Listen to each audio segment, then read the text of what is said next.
chemin. Malade au pauvre, à l'orphelin, à l'étranger qui demeure chez toi. Auditeurs, et bien heureux encore de nous retrouver derrière ce micro. Jean-Daniel Meffé, missionnaire pour Jésus-Christ. Cet après-midi encore, nous allons passer une heure dans le cadre de l'heure du tout accompli. Et comme promis, cet après-midi, nous allons parler de la prière. Nous allons parler de la prière comme un enseignement. Et comme chaque fois, je vous prierai encore de préparer vos stylos, vos calepins et éventuellement vos Bibles pour que nous puissions, n'est-ce pas, au terme de l'enseignement, si vous aviez des préoccupations, nous interpeller et nous dire, n'est-ce pas, vos préoccupations, afin que nous puissions vous apporter toute la lumière qui vous permettra, je l'espère, de comprendre ce que c'est la prière. Vous savez, c'est un sujet tellement important. Tout le monde parle de la prière et tout le monde estime qu'il prie. Mais la prière n'a de sens que si elle trouve un exaucement. Je connais beaucoup de personnes qui, ma foi, m'ont raconté des nombreuses fois qu'elles ont prié. Et très souvent, celles qui viennent me voir finissent toujours par conclure que malgré le nombre de prières qu'elles ont pu élever, n'est-ce pas, elles n'ont pas eu le sentiment que ces prières ont été exaucées. Peut-être la raison est que peut-être qu'elles prient mal, peut-être qu'elles ne savent pas prier. C'est d'ailleurs pour cela que cet après-midi, nous allons un peu en parler, parce que nous l'avons dit la fois dernière, que les disciples de Jésus-Christ lui avaient demandé de leur enseigner à prier. Oui, il faut, n'est-ce pas, qu'on nous enseigne à prier. Et comme je disais aussi la dernière fois, le problème que nous avons aujourd'hui, c'est que beaucoup de gens prient sans jamais qu'ils aient été enseignés à prier. Et cela est un tort. Parce que si vous faites quelque chose que vous n'avez pas appris à faire, malheureusement, vous le ferez toujours mal. Mais avant que de rentrer dans le vif du sujet, je pense qu'on pourrait se poser la question de savoir qu'est-ce que c'est la prière. Nous les chrétiens, nous les croyants, nous parlons tout le temps de la prière, mais qu'est-ce que c'est la prière? La prière, c'est un privilège qu'a l'homme de pouvoir parler à Dieu. En réalité, la prière, c'est parler à Dieu.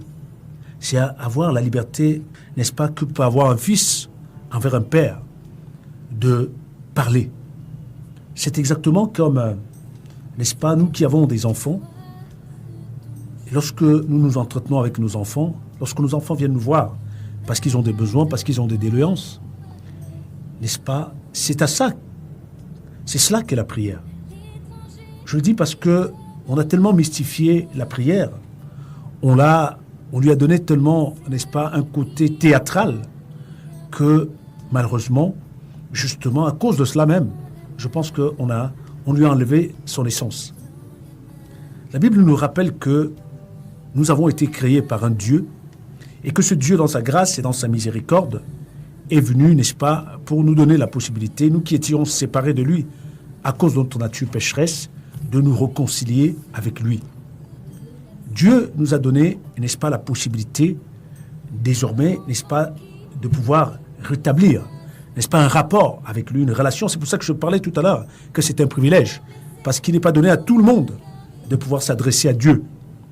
Et il va de soi que, comme nous étions séparés de lui à cause de notre tort, il va de soi que nous ne pouvons pas aller donc vers lui autrement que dans l'attitude de prière.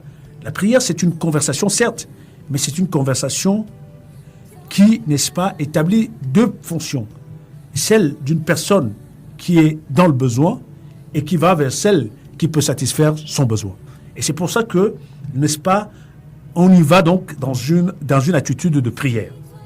C'est un privilège qui est donné à l'homme de pouvoir parler à Dieu, n'est-ce pas? C'est aussi la liberté que nous avons en tant que fils et filles de Dieu, de pouvoir parler, n'est-ce pas, à notre Père, parce que Dieu ne s'est pas présenté que comme Dieu, mais il s'est également présenté à nous comme un Père.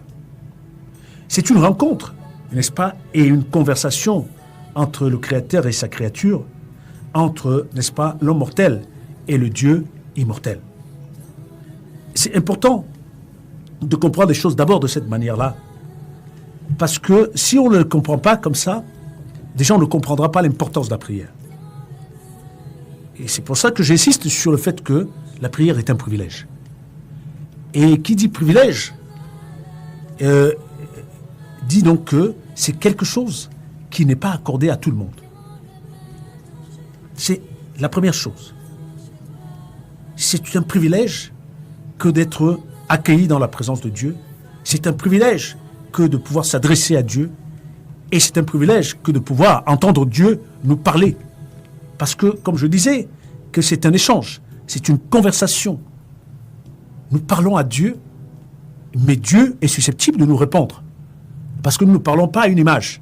Nous ne parlons pas à un Dieu, n'est-ce pas, qui est sourd, qui est muet. Nous parlons à un Dieu, n'est-ce pas, qui nous répond. Mais sauf qu'il nous répond au temps qu'il juge convenable.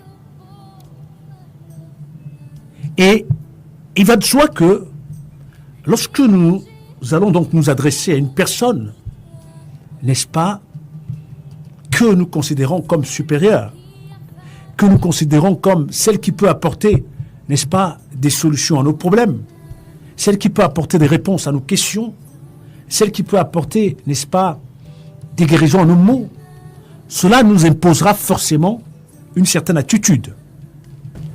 Cela nous imposera un certain comportement.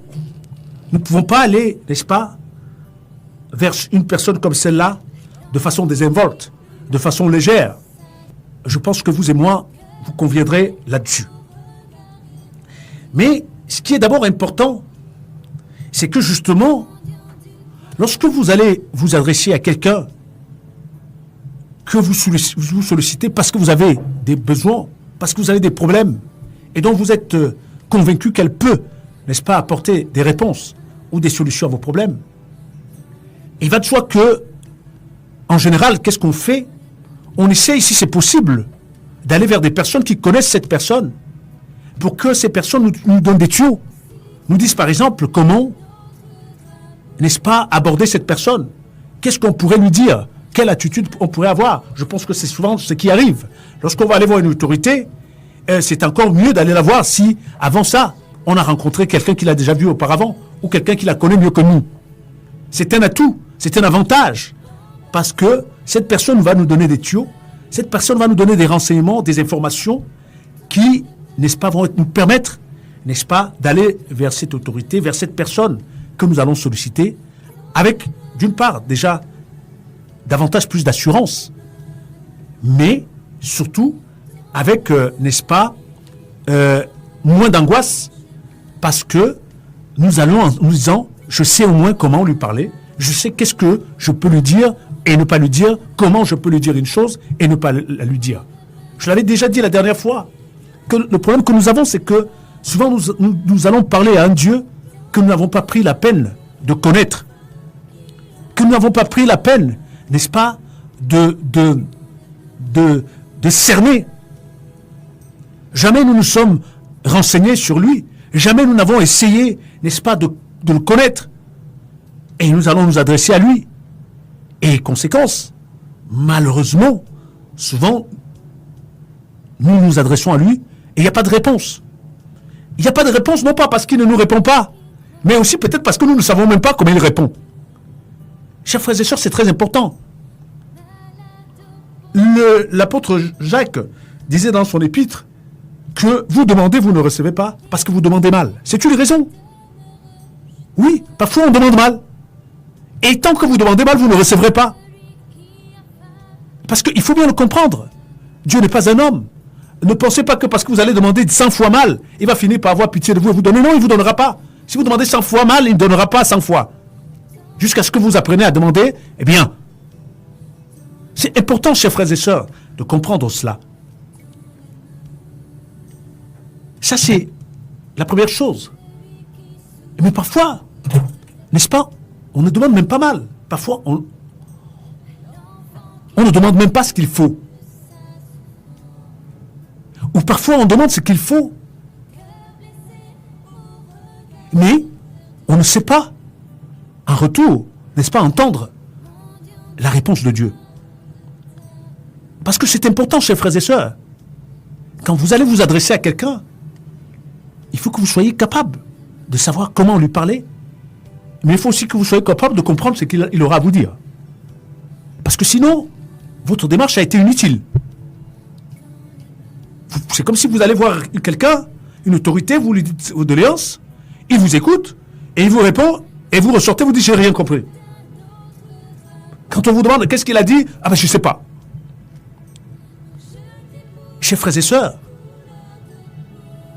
nous répétons ça tous les jours dans nos assemblées, que Dieu veut avoir une relation d'intimité avec nous. Les Saintes Écritures nous révèlent que dès le commencement, notre ancêtre Adam, Dieu lui parlait comme nous parlons les uns aux autres. Et tout au long des Saintes Écritures, la Bible nous révèle des dizaines et des dizaines de personnes à qui Dieu parlait. Dieu parlait à Joseph, Dieu parlait à Moïse, Dieu parlait à Jacob, Dieu a parlé à David, Dieu a parlé à des centaines de personnes dans les Saintes Écritures. Nous le savons. Mais sauf que, justement, chacune des expériences nous révèle, n'est-ce pas, Dieu dans ses multiples facettes. C'est pour ça qu'il est dit de lui qu'il parle cependant tantôt d'une manière, tantôt d'une autre, mais il parle toujours. Et j'aime souvent le rappeler que lorsque nous sollicitons Dieu, en général, Dieu a 3 réponses. La première peut être oui, la seconde peut être non, et la troisième peut être attends. Ça aussi, c'est important que nous le comprenions. Parce que très souvent, la plupart d'entre nous, lorsque nous allons dans la présence de Dieu, nous y allons avec pour seul objectif qu'il dise oui. Et pourtant, nous qui sommes des hommes, lorsqu'on nous sollicite par rapport à un certain nombre de choses, ce n'est pas toujours sûr que nous disons oui. Combien souvent nous avons dit non aux autres, ou combien souvent avons dit d'attendre. Et pourquoi croyons-nous que si nous allons nous adresser à Dieu, il faudrait que chaque fois qu'il nous dise oui. Dans le livre de Nombres, au chapitre 7, le verset 89, il est dit ceci. Lorsque Moïse entrait dans la tente d'assignation pour parler à l'Éternel, il entendait la voix qui lui parlait du haut du propitiatoire, placé sur l'arche du témoignage, entre les 2 chérubins, et il parlait avec l'Éternel. Chers frères et sœurs, ce passage, il est écrit dans les Saintes Écritures. Il est écrit dans l'Ancien Testament. J'insiste là-dessus.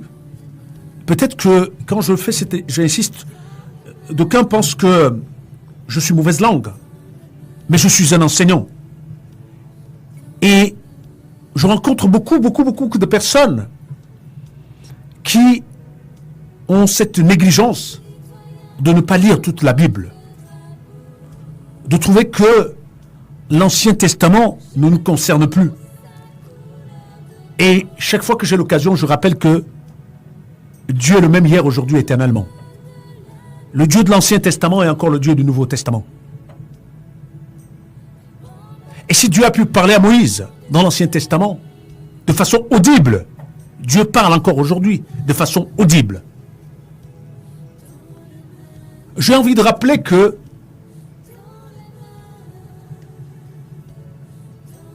Paul, alors appelé Saoul, était sur le chemin de Damas, en allant, n'est-ce pas, attraper des disciples de Jésus-Christ, a entendu la voix du Seigneur alors que le Seigneur n'était plus sur terre. Il a entendu de façon audible. Jésus-Christ s'est adressé à lui. De la même manière que Moïse, en son temps, entendait l'Éternel lui parler de façon audible.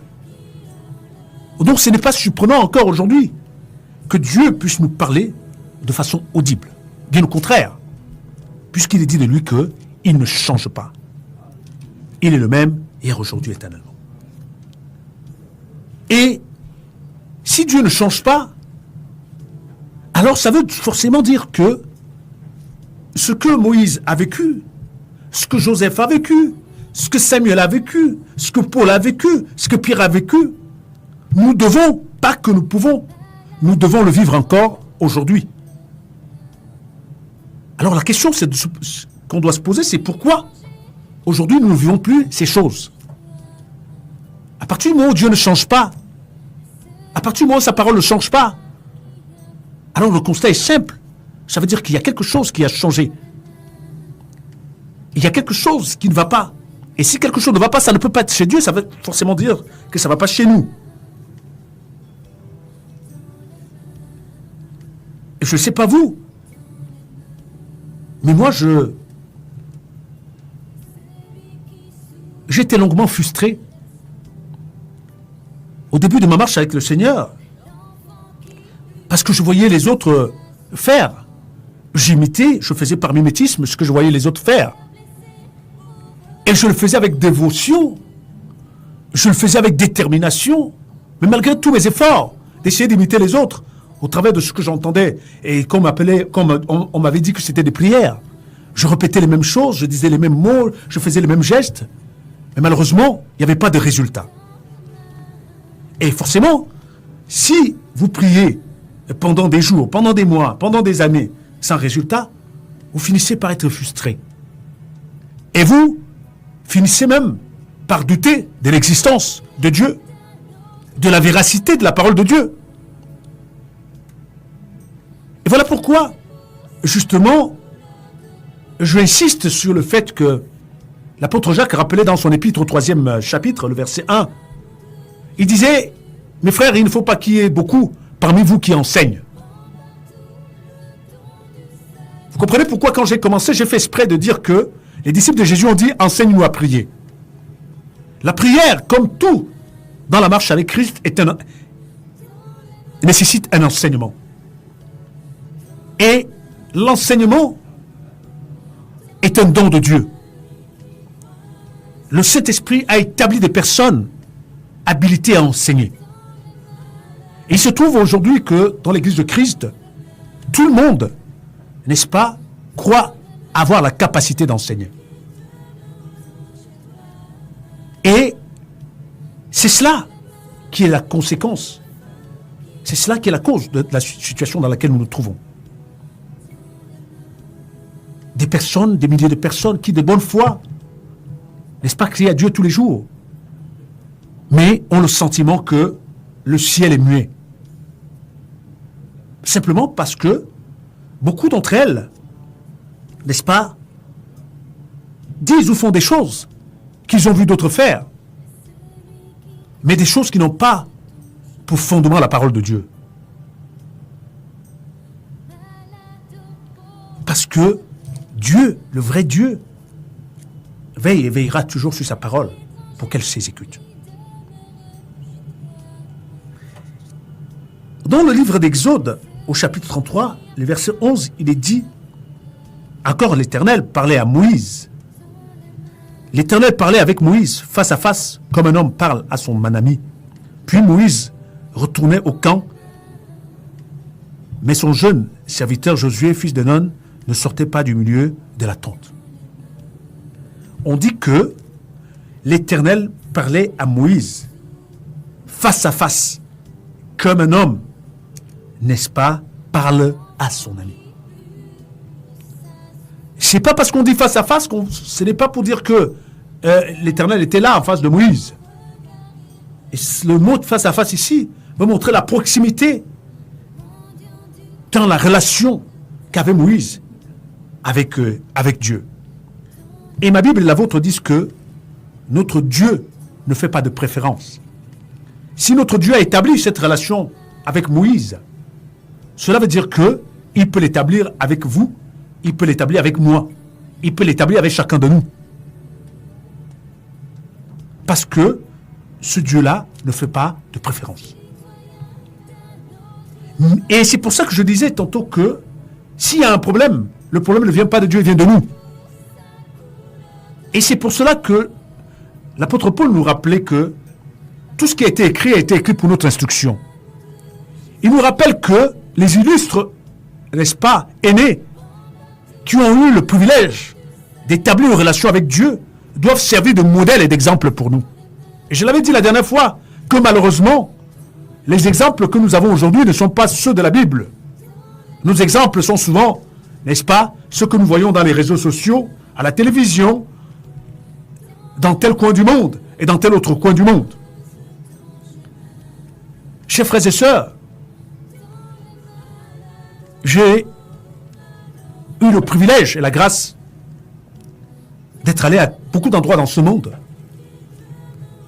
Et je peux vous garantir que, quel que soit le lieu où vous vous trouverez, le diable est le même. Il n'y a pas un diable pour le Cameroun et un diable pour le Québec. Il n'y a pas un Dieu pour les États-Unis et un Dieu pour le Gabon. Je le dis parce que souvent quand j'entends des gens parler, je me rappelle, j'avais rencontré des personnes qui se disaient hommes de Dieu et qui me disaient que j'avais la foi de France. Et cela m'a fait rire parce qu'il n'y a pas la foi de France. Et il n'y a pas la foi du Cameroun. Il y a la foi en Jésus-Christ et il y a la foi en Dieu. Je le dis avec beaucoup de tristesse parce que c'est ce genre de propos et d'enseignements qui, justement, ma foi, nous amène souvent à nous écarter de la vérité. C'est ce genre d'enseignement qui nous donne l'impression que on peut adapter une façon de faire chez nous, contrairement à ce que les autres font ailleurs. Mes chers frères et sœurs, j'aime souvent le rappeler que les épîtres sont des enseignements divins qu'ont reçus des hommes. Et ces hommes-là ont reçu ces enseignements, chacun dans son ministère, mais le Saint-Esprit leur a enseigné la même chose. Ce que Paul a écrit a été confirmé par ce que Pierre a écrit. Ce que Pierre a écrit a été confirmé par ce que Jean a écrit, Jacques ou Jude ou les autres. Parce que Dieu ne change pas. Parce que c'est l'Esprit de Dieu, n'est-ce pas, qui se révélait au travers de ces personnes. Et aujourd'hui encore, ça n'a pas changé. Cet enseignement que je vais vous donner pendant je ne sais pas combien de temps, il m'a été inspiré par un document qui m'est parvenu, je ne sais pas qui l'a fait, certainement un frère. Mais tout ce que j'ai lu dedans m'a convaincu. Parce que j'ai eu la conviction que l'esprit que ce frère a, c'est le même esprit qui habite en moi. Et je n'ai pas la prétention de venir ici et vous dire que je sais tout. Je vous transmets, j'ai eu le privilège de tomber sur une révélation et j'ai eu la conviction que le Saint-Esprit voulait que je partage cette révélation avec vous et c'est ce que je m'attelle à faire. Et c'est ce qu'est la véritable Église de Christ. Si vous avez un enseignement qui est fondé sur la révélation divine, il va forcément porter du fruit. Il va forcément apporter des résultats. Chers frères et sœurs, j'en ai rencontré des centaines de frères et des sœurs qui venaient me dire « J'ai prié 100 fois pour telle chose, mais ça n'a jamais marché. » Et le plus étonnant, c'est que parfois quand je leur ai dit « Mais c'est normal que ça ne marche pas, parce que votre prière ne correspond pas, n'est-ce pas, au standard divin. » Non seulement ils n'ont pas voulu m'écouter, mais ils sont partis en colère. Je le dis aussi parce que c'est ça le danger, c'est que il y a beaucoup de gens qui aiment les fausses doctrines. Il y a beaucoup de gens qui aiment, n'est-ce pas, cet évangile à l'eau de rose, à cet évangile de la flatterie et de la flagornerie. Mais le Dieu de la Bible est le Dieu de la vérité. Il a des principes qui sont établis, non pas des principes qu'on va établir, ils sont déjà établis. Et c'est à nous, n'est-ce pas, de respecter ces principes. Il nous a été dit que Moïse, en son temps, parlait à Dieu face à face. Il entendait Dieu lui parler de façon audible. Oui, chers frères et sœurs, nous aimons souvent le dire, ce sont les gens de l'Ancienne Alliance. Ce sont les gens, n'est-ce pas, de l'Ancien Testament. Alors si Moïse, qui était de l'Ancien Testament, Dieu pouvait lui parler face à face, il pouvait entendre Dieu lui parler de façon audible, que pensons-nous de nous, les croyants d'aujourd'hui, de nous, les disciples de Jésus-Christ, normalement, nous devrions jouir d'un privilège encore plus grand. Parce que Moïse avait Dieu face à face, mais la nouvelle alliance nous dit que Dieu nous donne l'opportunité de faire un avec lui. Jésus a dit, si vous gardez mes commandements, moi et le Père, nous viendrons habiter en vous. Alors c'est quand même étonnant que Moïse, qui n'avait pas Dieu habitant en lui, pouvait, n'est-ce pas, savait comment s'adresser à Dieu et pouvait entendre Dieu lui parler. C'est quand même étonnant que nous, qui avons soi-disant Dieu habitant en nous, que nous soyons incapables aujourd'hui de pouvoir élever vers Dieu, n'est-ce pas, la prière qu'il agrée. C'est-à-dire la prière qui va trouver, n'est-ce pas, son assentiment. Et la prière qui va trouver, n'est-ce pas, l'exaucement. Chers frères et sœurs, c'est important aujourd'hui plus que jamais. Parce que notre pays est à la croisée des chemins. Et comme je l'ai dit la dernière fois, l'Église est la lumière. L'Église est le guide. L'Église est, n'est-ce pas, le bras séculier que Dieu veut utiliser pour apporter des solutions dans notre société, dans notre pays.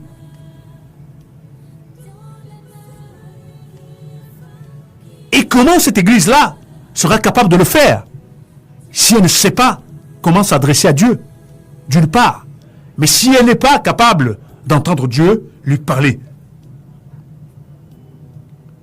C'est très important, chers frères et sœurs.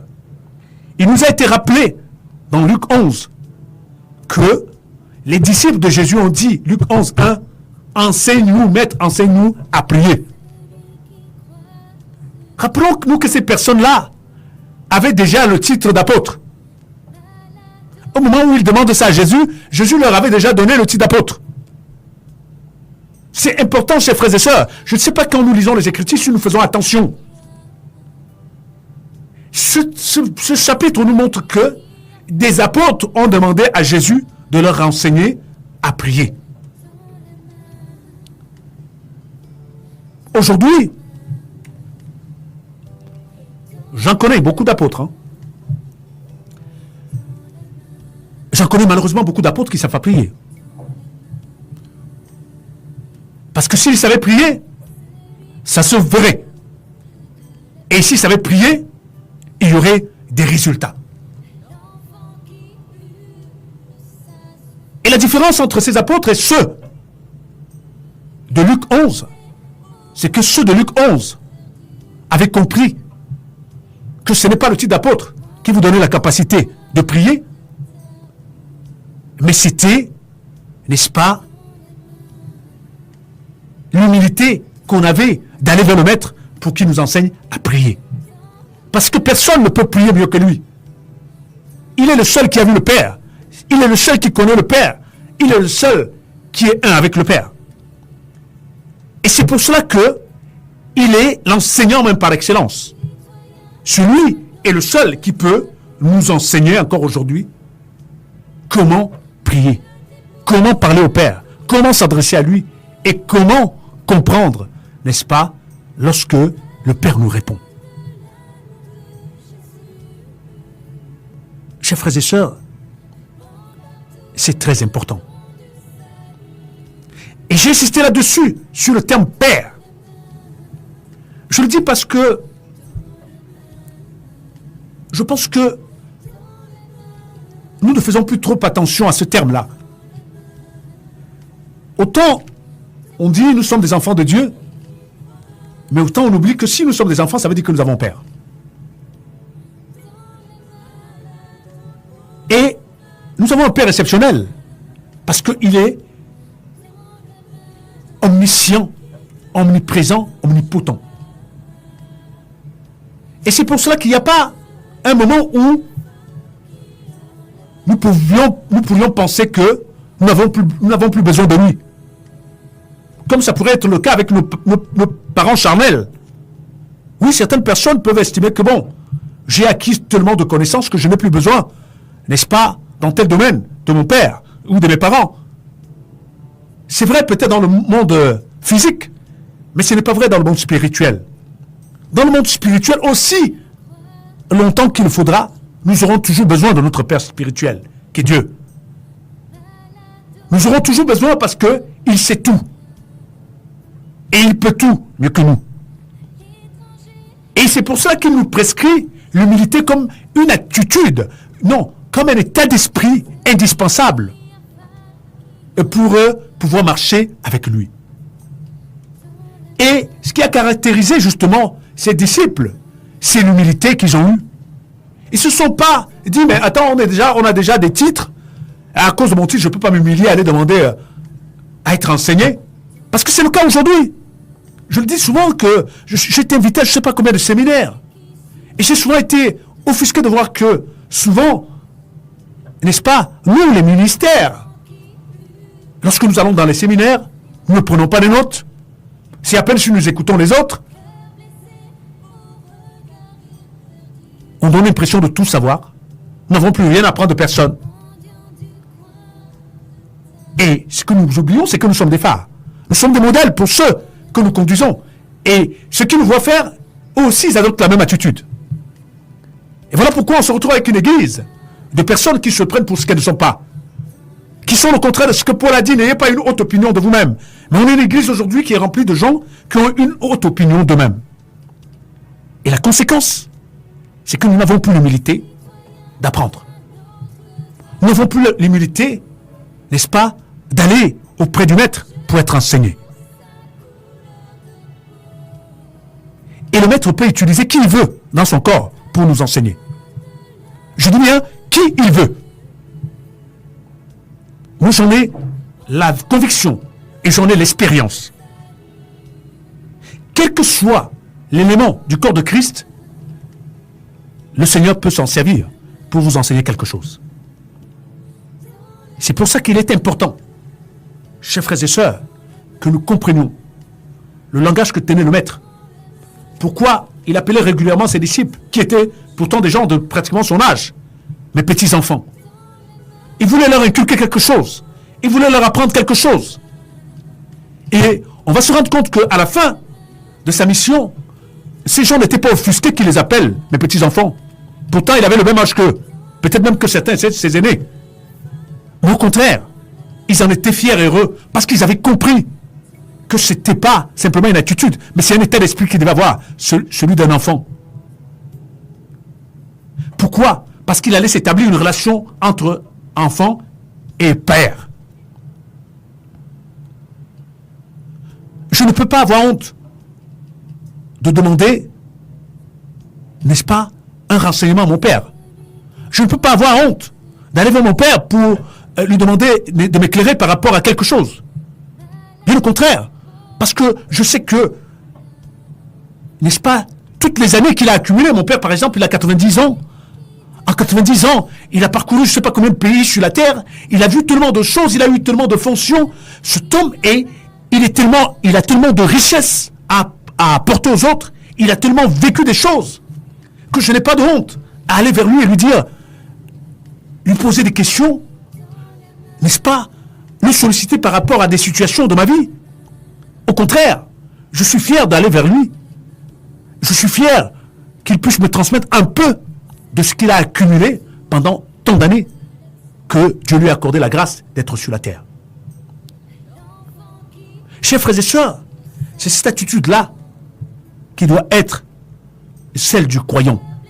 C'est cette attitude-là qui doit être, n'est-ce pas, celle du disciple de Jésus-Christ. C'est cette attitude-là qui doit être celle du serviteur. Une attitude d'enfant vis-à-vis de son père, de serviteur vis-à-vis de son maître. Jésus dit, à la suite justement de la question, ou alors de la doléance de ses disciples dans Luc 11, verset 1, au verset 2 dit, « Quand vous priez, dites, Père, que ton nom soit sanctifié et que ton règne vienne. » Jésus répond à une doléance. La doléance, c'était quoi? Enseigne-nous à prier. Et Jésus prend la parole à la suite, n'est-ce pas, de cette interpellation pour dire, quand vous priez, dites, Père, que ton nom soit sanctifié et que ton règne vienne.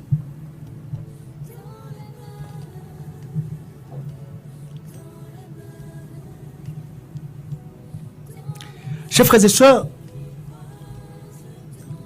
c'est pour ça que j'ai dit tout à l'heure que l'enseignement sur la prière sera très long. Il sera long parce que il va nous donner de comprendre justement comment Jésus a enseigné ses disciples sur la prière.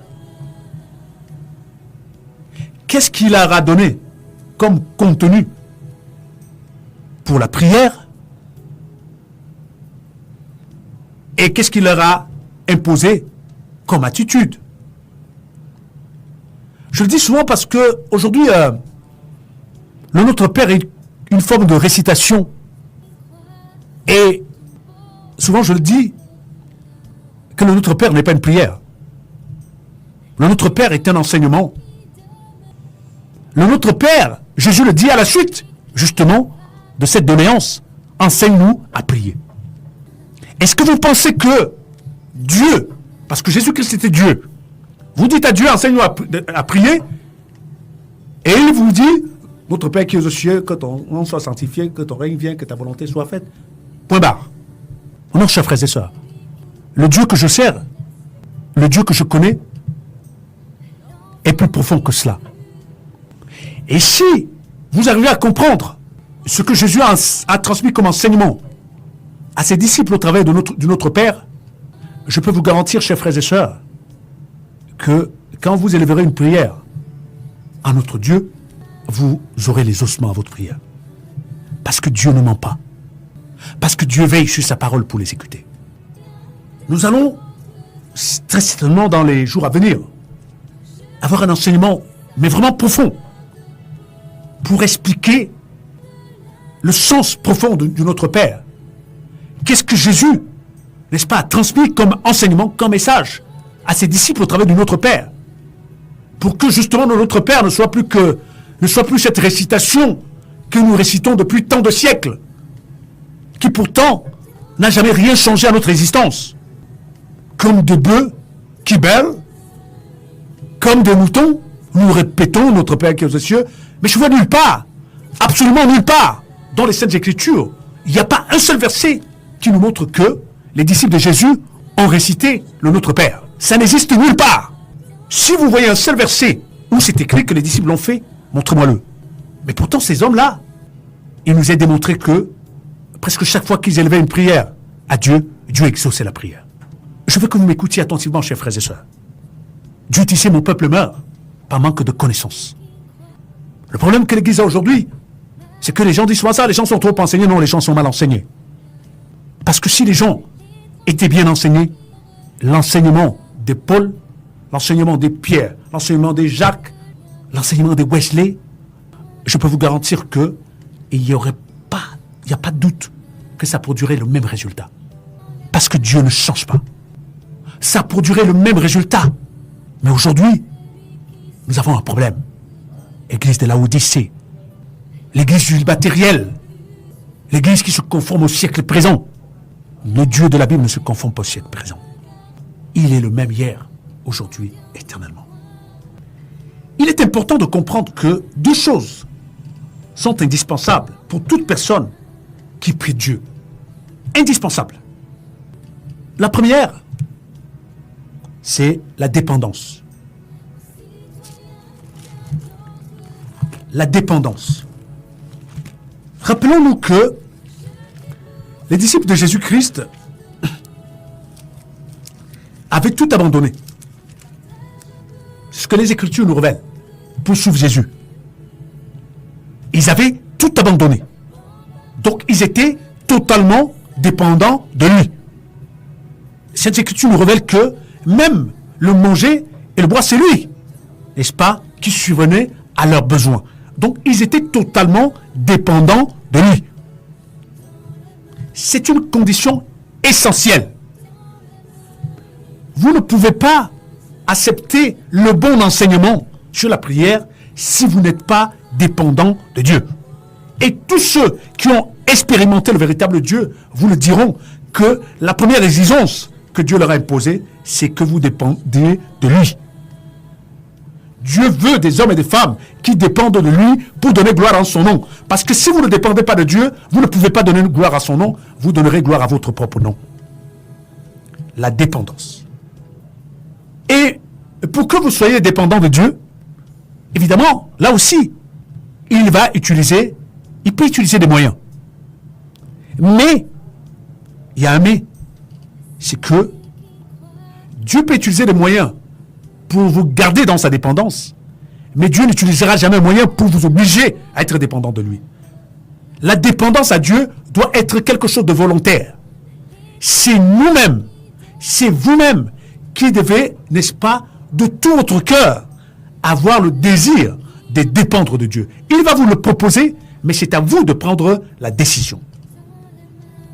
Une fois que vous avez pris la décision, parce qu'il sait que vous êtes faible, parce qu'il sait que vous êtes susceptible d'être tenté, maintenant il peut disposer les circonstances qui vont vous permettre, n'est-ce pas, de rester dans cette dépendance.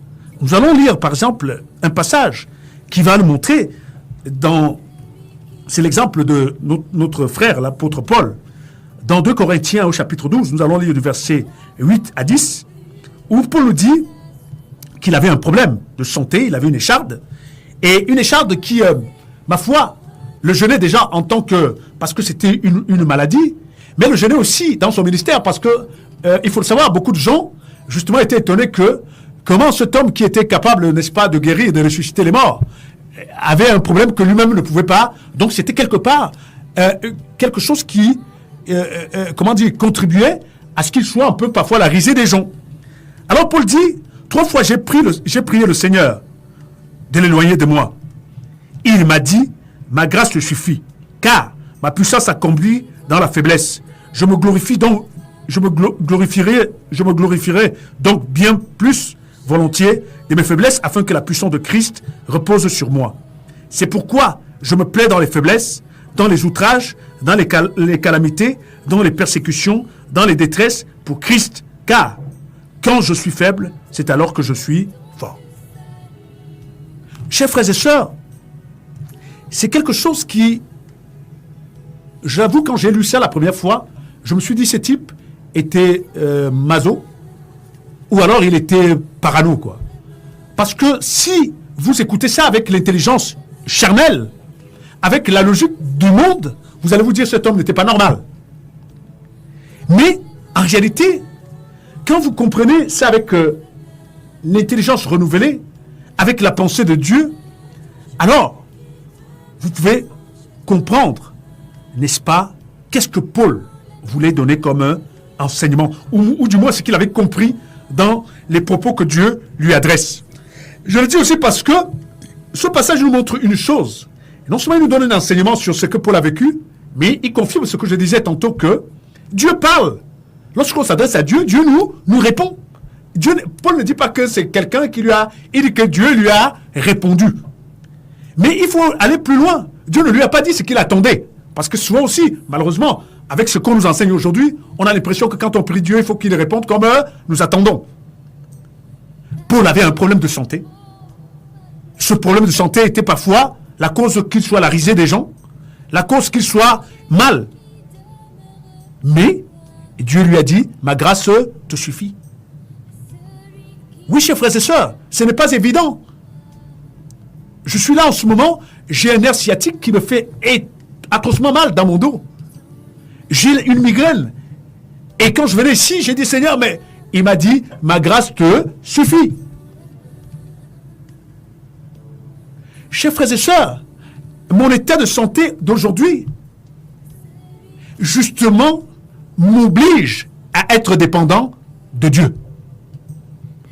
Parce que justement, n'étant pas dans, mais à 100% de mes capacités, je ne peux me reposer que sur lui. Je n'ai pas d'autre choix. En fait, c'est ce que Paul avait compris. Que Dieu le gardait dans cet état de faiblesse pour qu'il soit dépendant de lui. Et c'est celui qui est dépendant de Dieu qui peut donc devenir l'instrument au travers duquel Dieu va se glorifier. Parce que la Bible nous dit que le Dieu que nous servons est un Dieu jaloux qui ne partage sa gloire avec personne. C'est pour ça qu'il a donc besoin de personnes qui ne peuvent pas revendiquer sa gloire, mais des personnes qui vont lui rendre gloire. Et c'est pour cela que l'état de dépendance est une condition qu'il nous impose. Il nous propose cela. Veux-tu dépendre de moi pour donner gloire à mon nom? Si tu dis oui, alors il va disposer des circonstances qui parfois vont être difficiles pour que vous demeurez dépendant de lui. Mais c'est celui qui demeure dépendant de Dieu qui va donc voir Dieu dans toute sa splendeur. Oui, chers frères et sœurs, vous ne pouvez pas être un témoin de Dieu si vous ne voulez pas vivre, n'est-ce pas, les circonstances qui vont vous permettre d'être ce témoin-là. Je prends un exemple tout simple, j'aime souvent le rappeler, qu'on nous dit que l'Éternel est le Dieu qui guérit. Chers frères et sœurs, tant que tu n'as pas été malade, ou que quelqu'un qui t'est cher n'a pas été malade, et que tu as crié à Dieu, et que Dieu a démontré qu'il est l'Éternel qui guérit, tu n'es pas un témoin. Tu racontes des choses que tu as entendues. Un témoin, c'est quelqu'un qui raconte ce qu'il a vécu. Et Dieu va nous permettre, n'est-ce pas, de vivre des situations qui correspondent à ces différentes facettes pour se révéler comme le Dieu tout-puissant qu'il est. Alors Paul dit qu'il a compris que c'est quand il est faible qu'il est fort. Mais en réalité, qu'est-ce qu'il veut dire? C'est pas qu'il est fort, c'est que c'est quand il est faible que Dieu est fort au travers de lui. Et comme Dieu, la Bible nous dit que par amour pour nous, il nous rend participants de sa nature divine, alors oui, quand Dieu, n'est-ce pas, se glorifie au travers de moi, alors je partage sa gloire. Voilà pourquoi Paul pouvait dire, quand je suis faible, c'est alors que je suis fort. Pourquoi? Parce que Dieu manifeste donc sa force au travers de lui, et cette force-là est partagée, puisque les gens ne voient pas Dieu. C'est Paul qu'on voit, donc en fait, c'est d'abord à Paul qu'on a attribué la gloire. C'est simplement que Paul, lui, il a redonné à Dieu. Rappelons-nous, partout où Paul partait, on dit là-bas, on l'a traité de Jupiter, là-bas on le traitait pour un Dieu, mais c'est lui qui refusait. Ça a été le cas pour Jésus. Les gens traitaient Jésus, prenaient Jésus, on dit bon maître, Jésus disait, il y a de bon que le Père. Pourquoi? Parce que, en réalité, la bonté que Jésus manifestait était, n'est-ce pas, l'action de Dieu au travers de l'homme qu'il était. Il faut bien comprendre cela. Mais pour que Dieu puisse manifester son action en nous, il faut que nous acceptions d'être dépendants de lui. Voilà pourquoi je disais que la dépendance est la première des conditions, n'est-ce pas, indispensable pour déjà nous approcher de Dieu. Parce que, justement, celui qui dépend de Dieu, lorsqu'il ira vers Dieu, il aura d'abord une attitude d'humilité, forcément. Je dis souvent une chose qui m'étonne, c'est que j'entends des choses qui me choquent depuis maintenant 20 ans que je marche dans le Seigneur.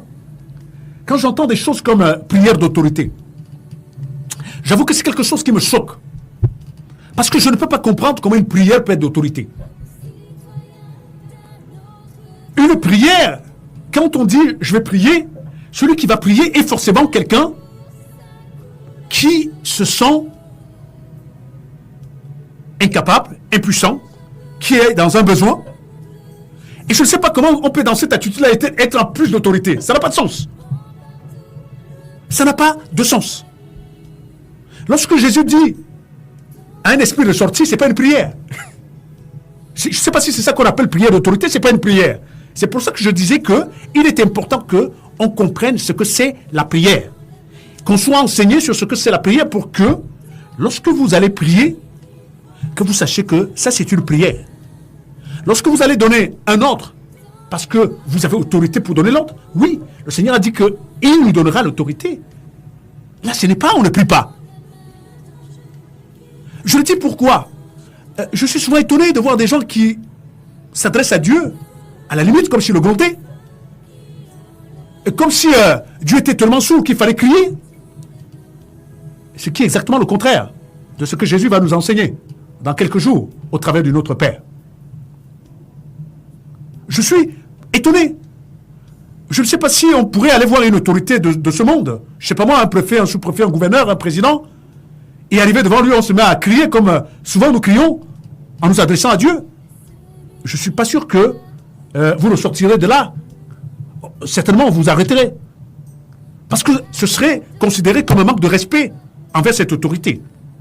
Quand vous allez prier quelqu'un, forcément, c'est avec une attitude d'humilité, c'est avec, n'est-ce pas, même votre voix, elle sera plus une voix qui va vers la supplication que vers ce que nous appelons vulgairement autorité. Je ne vois pas comment je me sens dépendant de quelqu'un et quand je vais vers lui, je le gronde. Je crie. Si je suis dépendant de quelqu'un, quand je vais vers lui, j'implore sa grâce. J'implore son attention. Et c'est pour cela que quand vous lisez les Écritures, vous allez vous rendre compte que très souvent on disait, il priait, il se lamentait. C'est les mots qui reviennent souvent. Les lamentations. Lamenter, ça veut dire quelqu'un qui est pratiquement à la frontière entre parler et pleurer. Voilà l'attitude, n'est-ce pas, qui sied à quelqu'un qui va dans la présence de Dieu. Parce qu'il est totalement dépendant de lui et il attend de lui toutes choses. On ne va pas dans la présence de quelqu'un dont on attend toutes choses avec un air suffisant. Et voilà pourquoi j'ai insisté sur le fait que Jésus a dit « Notre Père, mes enfants attendent tout de moi en tant que Père. » Et rappelez-vous, Jésus disait « Mes petits-enfants, et mes enfants sont encore tout petits, ils attendent tout de moi et de ma femme. » C'est-à-dire de nous qui sommes leurs parents. Et moi, c'est l'attitude que j'ai et je ne veux pas la changer. C'est ce que le Seigneur m'enseigne tous les jours, de rester comme un petit enfant vis-à-vis du Père. Et de savoir donc que je suis totalement, entièrement dépendant de lui. Chers frères et sœurs, quand je prépare un enseignement, parfois ça prend des jours. Et parfois j'écris des choses. Mais quand j'arrive dans ce studio, je dis des choses qui n'ont rien à voir avec ce que j'ai écrit. Je dis des choses que parfois je ne savais même pas la minute d'avant. Pourquoi? Parce que quand je viens ici, je ne viens pas ici avec, n'est-ce pas, dans la tête que je sais ce que je vais venir dire, je sais ce que je vais venir faire. Non, je viens en implorant la grâce de celui qui m'a envoyé. À chaque fois, je lui dis, Seigneur, tu me connais. Tu connais mes manquements, tu connais mes limites. Prends contrôle de toutes choses. Et je peux vous garantir que lorsque vous avez cet état d'esprit, non seulement Dieu vous exaucera toujours, mais Dieu se glorifiera toujours au travers de ce qu'il vous demande de faire. Parce que Dieu ne change pas. La deuxième attitude, c'est la confiance. Je fais exprès de vous donner la deuxième attitude, la confiance. Mais nous allons développer dimanche. Je vous ai dit que cet enseignement sera long. Je ne sais pas combien d'émissions il faudra. Mais même s'il en faut 50, ma prière, c'est qu'au terme de cet enseignement, que nous ayons une église qui va comprendre ce que c'est prier. Que nous ayons des hommes et des femmes qui, lorsqu'ils élèveront leur voix vers le Créateur, qu'on ait des résultats. Chers frères et sœurs, il ne s'agit pas du nombre. Il s'agit de la qualité. Jésus a dit, là où 2 ou 3, pas plus, sont assemblés à mon nom, s'ils s'accordent, tout ce qu'ils demanderont, ils le verront s'accomplir. Chers frères et sœurs, il y a des millions de personnes au Cameroun qui sont rassemblées au nom de Jésus, mais qui demandent des choses qui n'arrivent jamais. Alors ça ne peut pas être Jésus qui ment, parce que Jésus ne peut pas mentir. Alors c'est nous qui mentons. C'est pour cela que je veux exprès vous laisser. Ce que vous avez entendu, ce n'était qu'une introduction. Dimanche, nous allons continuer pour poser d'abord les jalons. Et lorsqu'on aura posé les jalons, on va entrer donc concrètement dans l'enseignement qu'a donné le maître. Parce que je ne veux pas donner un enseignement de plus. Je n'ai pas la prétention, et personne ne peut avoir la prétention de donner un enseignement qui est supérieur à celui du maître. On va simplement laisser le maître nous expliquer qu'est-ce qu'il a enseigné à ses apôtres. Et lorsque nous aurons eu cet enseignement, alors nous pourrons être sûrs, chers frères et sœurs, que notre vie, n'est-ce pas, ne sera plus erratique. Merci encore pour votre écoute Et de grâce, dimanche, lorsqu'il sera 18h, je souhaite que tout le monde soit là pour écouter la suite. Parce que je peux vous garantir que ce sera édifiant. Ce sera même vital pour beaucoup d'entre nous. Parce que sans la prière, notre marche n'a aucun sens. Voilà pourquoi c'est pas nécessaire que vous m'appelez, parce que vous pourrez poser des questions, peut-être qu'ils auront les réponses dans la suite de l'enseignement dimanche. C'est pour ça que je vous renvoie à dimanche. S'il plaît à Dieu, nous serons encore là quand il sera 18h. Merci, n'est-ce pas, pour votre écoute. Je l'espère encore que le Seigneur bénira sa parole, afin que sa parole nous bénisse. Bonsoir et merci.